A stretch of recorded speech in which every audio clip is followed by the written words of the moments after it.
Hey guys, welcome or welcome back. So because I spend way too much time on Twitter, but then again, that's where I get most of my video ideas from, I've seen a lot of people be very vocal about Everglow as a group and primarily on the favoritism that supposedly 𝕊𝕐𝕟 gets and how the other members are not given their time to shine, and I thought that I would just voice my opinions on that. That being said, these are just solely my opinions. I ask that you please respect my opinions and also respect each other's opinions. This is not made to send hate to the group whatsoever, because that would be jobless of me to even try to do that in the first place. So anyways, on to the video. So in case you don't know about Everglow, but chances are you do since you've clicked on this video, so I'll make this very brief. Everglow is a 6-member girl group that debuted on March 18th last year with the song 𝕊𝕠𝕔𝕚𝕤𝕤, and have gone on to release songs such as 𝕄𝙟 and their most recent comeback 𝙏𝙬𝙞𝙩𝙚. Now when the group first debuted, I remember seeing everyone and their mother calling this group Power Rookies and considering them the Rookie Group of the Year, and even considering 𝕊𝕠𝕔𝕚𝕤𝕤 as one of the best debuts from a K-pop group. The girls since then have been gaining some momentum. However, as time went by, some of their fans have become vocal about the unfair line distribution as well as screen time between 𝕊𝕐𝕟 and the other members of the group. When looking at their line distribution, 𝕊𝕐𝕟 consistently gets a majority of the screen time as well as lines within their songs, also including their side tracks. However,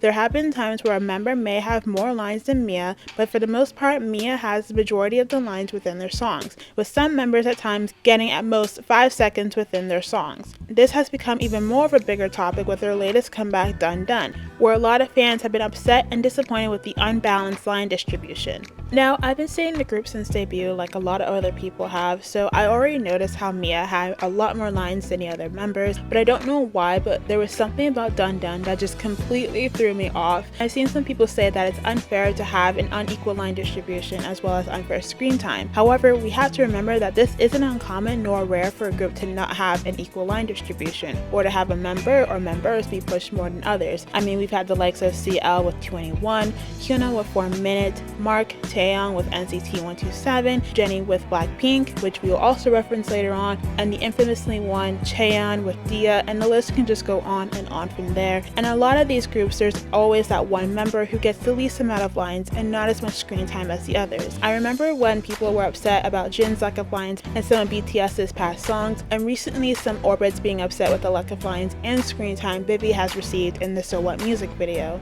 Now, for some companies, this is how they want to market their group, by putting more emphasis on either the center of the group, the visual, and at times the leader, or often they'll push the member or members with the best stage presence, or the better dancer, or the ones with the most charisma, because they want to use that one member to hopefully bring in more attention, probably primarily to the people who may not care so much about line distribution and care more if a group draws in their attention, since the group will probably gain fans regardless. However, at the same time, that doesn't always mean that the member with the least amount of attention goes completely unnoticed. Something I've noticed from second generation to this current generation is that it almost never fails that the company will give the member with the least amount of attention something that will bring more attention to that member, or something that will allow that member to not completely fade into the background.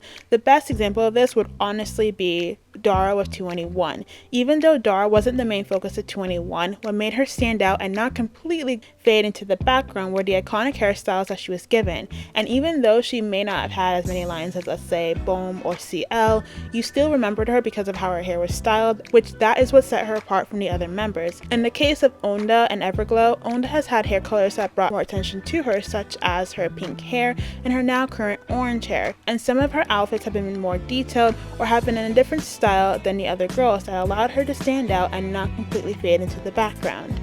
Now, I said I was going to reference Blackpink earlier, and that is because I've also seen some people compare the favoritism in Blackpink to the supposed favoritism in Everglow, with 𝕊𝕐𝕟 possibly being pushed more. It could lead Everglow to go down the same path of what happened to Blackpink when Jennie was being pushed more than the other members. Now, I do think it's a bit too soon to tell if they are going down the same path as Blackpink in that type of situation, since the group has only been around for about almost a year now, but I do think it is a valid concern, because where I do see the pros that can come with pushing one member more than the others, at the same time, I see there possibly being more cons that could cause it to be more difficult for the other members to find their footing or to be able to shine on their own without running the risk of being under someone else's shadow. And if the group does go down this path because of their company, I don't think a Blackpink situation would be the worst outcome for them. I think having more of a 𝕊𝕗𝕗 situation would be the worst possible outcome for them if that were to happen, or a mix of the two. Now I want to talk about 𝕄𝕚 for a second. Now allegedly it's been said that when 𝕤𝑚 disbands, 𝕄𝕚 will join Everglow. Now I wanted to make sure this was true, so when looking it up, the only article that mentioned her joining was from All K-pop, and in this household, we don't trust All K-pop. And plus, I've seen people either split on her joining or not even sure if it's true themselves that she's joining, so I'm just gonna say allegedly and hypothetically a lot here, so just bear with me. I've seen some people say that when 𝕄𝕚 allegedly joins Everglow, she'll get some of Mia's lines. Now, two things here. One, I looked into this to see if there was any truth behind it and found completely nothing from the company confirming this, so it's safe to say that this is more of a fan theory or rumor. Now two, that being said, hypothetically, if that were the case, that is a very optimistic way to look at it, but not completely realistic.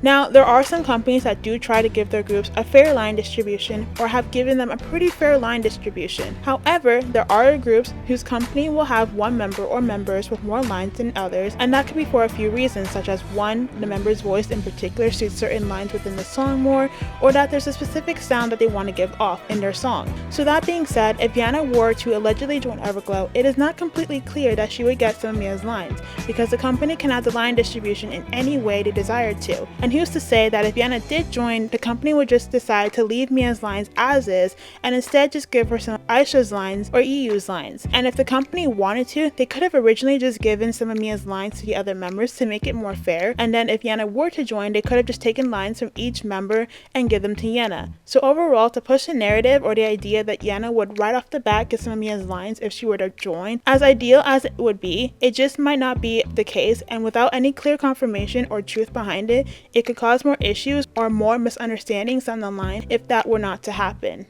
So to close this out, do I think the line distribution and screen time among the members are fair currently? To be very honest, not really. But it isn't surprising since a lot of companies do this and will sometimes do this as a marketing ploy. Now, I'm not trying to say that it's fair or right to do that, but I'm just saying that it does happen. But it would be nice to see them have a better line distribution moving forward. Now, do I think that there is favoritism within the group? I think this will differentiate from person to person based on what you consider as favoritism. I'm personally kind of split on this because in their music, possibly there is, since 𝕄𝕚 is given more of their lines, screen time, and is given the center position in a lot of their music videos and performances. But in an overall group sense, it's kind of hard to tell, and I think it will have to take seeing how each member of the group is treated in the long run. But let me know what you think. Do you think that there's favoritism in terms of 𝕄𝕚? What do you think of the line distribution within their songs? And let me know any more of your thoughts and opinions down below. Now, before I completely end this video, I do want to mention one more thing because I've seen some people do this and I cannot believe it has to be said. Do not send hate to 𝕄𝕚 because she gets more lines and screen time than the other members. That is not her fault, and she does not control the line distribution, nor how much screen time each of the members get. That is completely up to the company, not her.